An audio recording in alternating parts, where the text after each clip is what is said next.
I never thought silence could hurt more than harsh words. In the early days of our marriage, my husband used to ask me about my day. Even small things mattered to him. What I cooked, how I felt, what made me smile. But slowly something changed.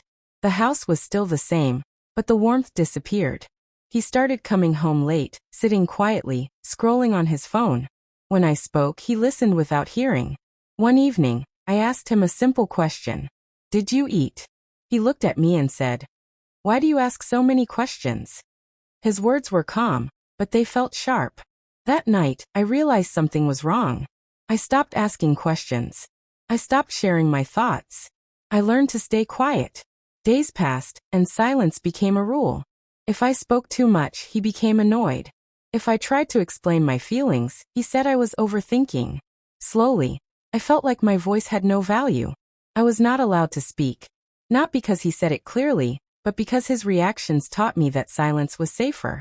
He was always busy, always smiling at his phone. I noticed how his mood changed when messages arrived. He laughed softly, a laugh I had not heard in months. When I asked who it was, he replied, "Just work." But work never made him smile like that before. At night, we slept on the same bed, yet miles apart. I stared at the ceiling, holding my words inside my chest. I wanted to ask him if I had done something wrong. I wanted to ask why he no longer looked at me the same way. But fear stopped me. Fear of being ignored. Fear of being blamed.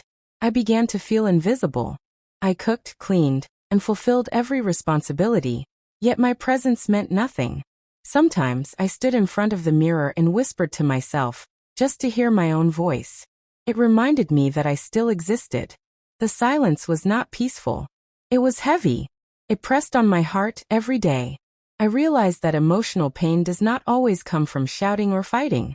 Sometimes it comes from being unheard. One morning, I woke up feeling empty but clear. I looked at myself and asked a simple question. How long will I stay silent? That question changed everything.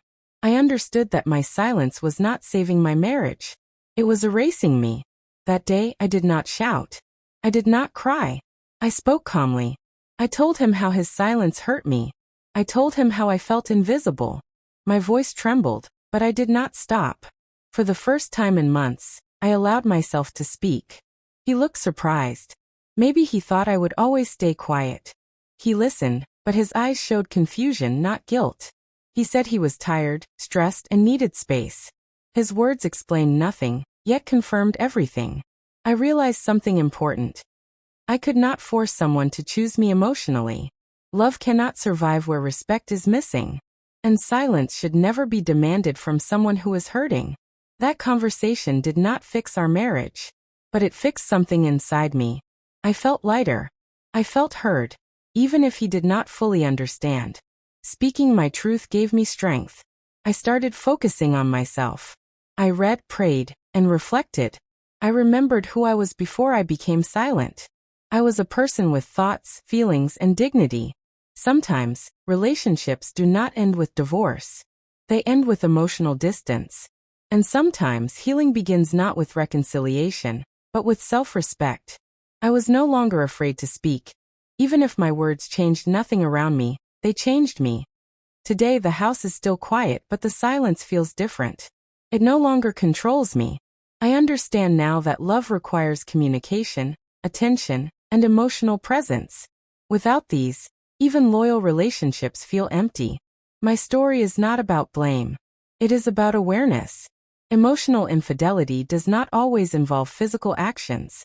Sometimes, it begins with ignoring the person who stands beside you and giving emotional energy to someone else. I learned that staying silent does not mean being patient. Som.